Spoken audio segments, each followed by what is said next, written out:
Fresh শাকসবজি খেতে তো সবাই পছন্দ করে, কিন্তু এই ইট পাথরের শহরে ফ্রেশ সবজি পাওয়া তো দুর্লভ। তাই তো গ্রামে গেলেই বয়ে আনতে হয় এই ফ্রেশ সবজিগুলো।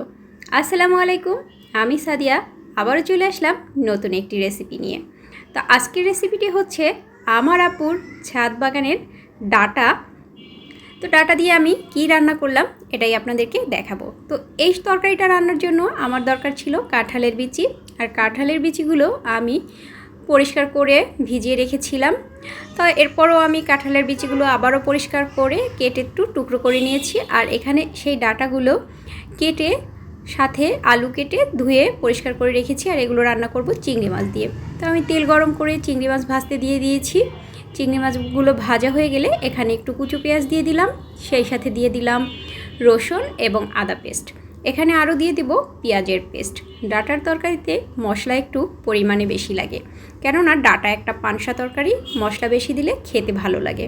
তো আমি কিন্তু এখানে হলুদের গুঁড়ো, মরিচের গুঁড়ো, জিরার গুঁড়ো, পরিমাণ মতো লবণ সব কিছুই দিয়ে দিয়েছি। এবারে এই মশলাটাকে একদম ভালোভাবে কিন্তু কষিয়ে নিতে হবে। আর কষানো হয়ে গেলে এখানে দিয়ে দিলাম সেই কাঁঠালের বিচিগুলো আগে দিয়েছি, কারণ কাঁঠালের বিচিগুলো সিদ্ধ হতে সময় লাগবে। কাঁঠালের বিচিগুলো বেশ অনেক টাইম কষিয়ে এখানে দিয়ে দিলাম আলুগুলো। তো আলুগুলোও কিন্তু আমি কষিয়ে নিচ্ছি, কষিয়ে এগুলো একটু সিদ্ধ হওয়ার জন্য বসিয়ে দিব। তো এগুলো আমি আগে দিয়ে দিয়েছি, কারণ ডাটাগুলো চুলার উপরে দিলেই একদম মোমের মতো নরম হয়ে যাবে, যেহেতু এই ডাটাতে কোনো প্রকার সার টার কিছুই ব্যবহার করা হয়নি। তো আমি কিন্তু সব কিছু ভালোভাবে কষিয়ে ডাটাগুলোও দিয়ে দিলাম। এবার কিন্তু ডাটাগুলো সহ সব কিছু আবারও কষিয়ে নেব। আসলে তরকারি যত কষাবেন খেতে কিন্তু তত বেশি সুস্বাদু হয়। তো আমি ডাটার তরকারিটা অনেক পছন্দ করি এভাবে কাঁঠালের বিচি দিয়ে রান্না করলে। আর আম্মুর এই ছাদ বাগানের কাটোয়ার ডাটা, এটা কিন্তু বছরে একবার হলেও আমার কাছে আসবেই, কারণ এই ডাটাটা আমার খুব পছন্দ। তো আমি কিন্তু সব কিছু ভালোভাবে কষিয়ে নিয়ে এখানে ঝোলের জন্য পানি দিয়ে দিয়েছি।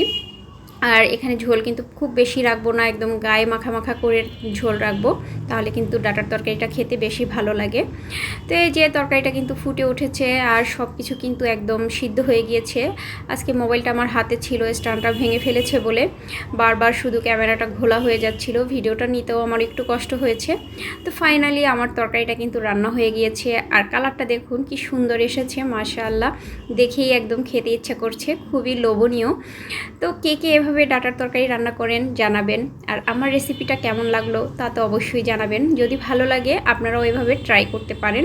তো আজকের মতো আমি বিদায় নিচ্ছি, ভালো থাকবেন সবাই, দেখা হবে আবারও কোনো নতুন ভিডিওতে। সে পর্যন্ত আল্লাহ হাফেজ।